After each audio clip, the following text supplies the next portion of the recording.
الحمد لله رب العالمين والعاقبة للمتقين والصلاة والسلام على أشرف الأنبياء والمرسلين وعلى آله وأصحابه أجمعين. أما بعد، فأعوذ بالله من الشيطان الرجيم. بسم الله الرحمن الرحيم. قال الله تعالى: إنما يريد الله ليذهب عنكم الرجس أهل البيت. صدق الله العظيم.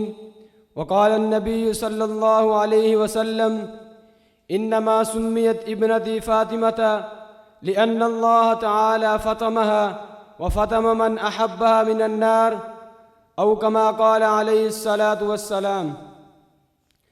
نساء کی عظمت سخا کی آیت، علی کی زوجہ بطول زہرا.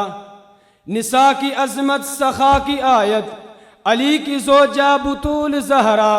خدا کے ہر ایک حکم کی پابند، وہ پیاری بنت رسول زہرا. شبیہ احمد خاتون جنت، شبیہ احمد خاتون جنت، وہ اس میں برکت حدیث رحمت. ختیجہ کبریٰ سے جس نے سیکھے ردائے حیا کے اصول زہرا.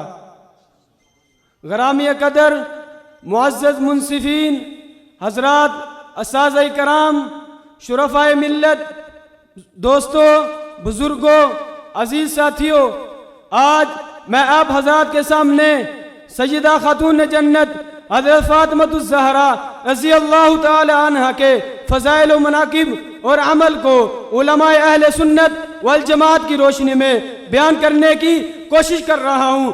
جس وقت ہم تحریک کی ورقہ کرتے ہیں تو بعض ہستیاں تحریک کے صفات پر ایسی نمایاں نظر آتی ہیں کہ پوری کائنات کے کردار کے سامنے ان کی روشنیاں مانند پڑ جاتی ہیں. ان کے ذاتی کمالات، خدادار صلاحیتیں، علم و فضل، خاندانی حسب و نسب، اسلام و انسانیت کے لیے ان کی بے پناہ قربانیوں کی وجہ سے، ان کی بے پناہ قربانیوں کی وجہ سے محققین، محدثین، مؤخرین نے انہیں ہمیشہ سنہری حروف میں یاد کیا ہے. انہی باکمال اور لاجواب ہستیوں میں سے ایک سیدہ خاتون جنت حضرت فاطمہ الزہرا رضی اللہ تعالی عنہ کی ذات گرامی ہے.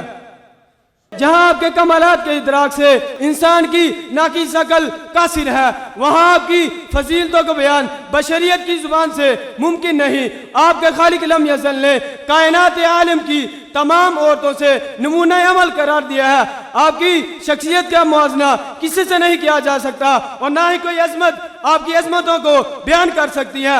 سیدہ خاتون جنت حضرت فاطمہ الزہرا رضی اللہ تعالی عنہ کی شخصیت، آپ کی عملی زندگی اور دیگر مختلف پہلوؤں پر بہت سی کتابیں اور مقالات تحریر کیے گئے ہیں. مشہور اہل سنت عالم دین ابن حجر اسقلانی نے عبداللہ بن مسعود اور جابر بن عبداللہ انصاری سے مروی اس روایت کو نقل کیا ہے کہ جب اللہ تعالیٰ نے حضرت آدم و حوا کو پیدا فرمایا تو وہ دونوں جنت میں تھے، آپس میں گفتگو فرما رہے تھے. دوران گفتگو انہوں نے ایک خاتون کی صورت اچانک دیکھی کہ اس سے نور چمک رہا ہے، اور اس کی نور کی روشنی ان کی آنکھوں کو روشن کر رہی ہے، اور اس کے سر پر ایک تاج ہے، اور اس کے کانوں میں 2 گوشوارے ہیں. انہوں نے بارگاہ الہی میں درخواست کی کہ اے پالنے والے، یہ خاتون کون ہے؟ ارشاد باری تعالیٰ ہوا کہ یہ فاطمہ کی صورت ہے، جو تمام نبیوں کے سردار محمد الرسول اللہ صلی اللہ علیہ وسلم کی پیاری بیٹی ہے.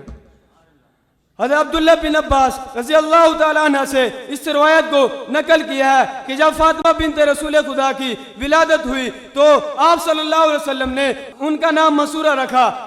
اسی وقت جبریل نازل ہوئے اور فرمایا کہ اے محمد صلی اللہ علیہ وسلم، اللہ نے آپ کو اور آپ کی بیٹی کو سلام بھیجا ہے، اور فرمایا ہے کہ اس دنیا میں اس سے پہلے ایسی بیٹی نہیں آئی، اور لہذا جو نام آپ نے رکھا ہے اس سے بہتر نام رکھا جا سکتا ہے، اور وہ فاطمہ ہے. سامعین محترم، سیدہ خاتون جنت حضرت فاطمہ الزہرا رضی اللہ تعالی عنہ کے معنی، یعنی ان کے معنی یہ ہے کہ وہ اپنے چاہنے والوں کو آگ سے دور کر دیتی ہے. اس کے حوالے میں بہت سی روایتیں کتابیں میں موجود ہیں. ان میں سے ایک روایت بیان کرنے کی کوشش کر رہا ہوں. قال رسول اللہ صلی اللہ علیہ وسلم: انما سمیت ابنتی فاطمہ لأن اللہ تعالی فطمها وفطم من احب من النار، او کما قال علیہ الصلوۃ والسلام. آپ صلی اللہ علیہ وسلم نے فرمایا کہ بے شک میری بیٹی کا نام فاطمہ رکھا گیا ہے کیونکہ اللہ تعالیٰ اسے اور اسے چاہنے والوں کو جہنم سے دور کر دیتا ہے۔ انس بن مالک رضی اللہ تعالیٰ عنہ سے اس روایت کو نقل کیا ہے کہ حضرت فاطمہ الزہرا رضی اللہ تعالیٰ عنہ کی شادی خداوند متعال کے حکم سے رسالت مآب نے حضرت علی المرتضیٰ رضی اللہ تعالیٰ عنہ سے طے فرمائی، یعنی آپ کی شادی خداوند قدوس کے حکم کے تحت ہوئی۔ میں نکارہ بی بی فاطمہ کے فضائل کو کیا بیان کر سکتا ہوں، آخر میں صرف اتنا کہوں گا، وسعت دل بہت ہے لیکن وسعت صحرا کم، وسعت دل بہت ہے لیکن وسعت صحرا کم، اس لیے مجھ کو تڑپنے کی تمنا کم ہے۔ وآخر دعوانا الحمدللہ رب العالمین۔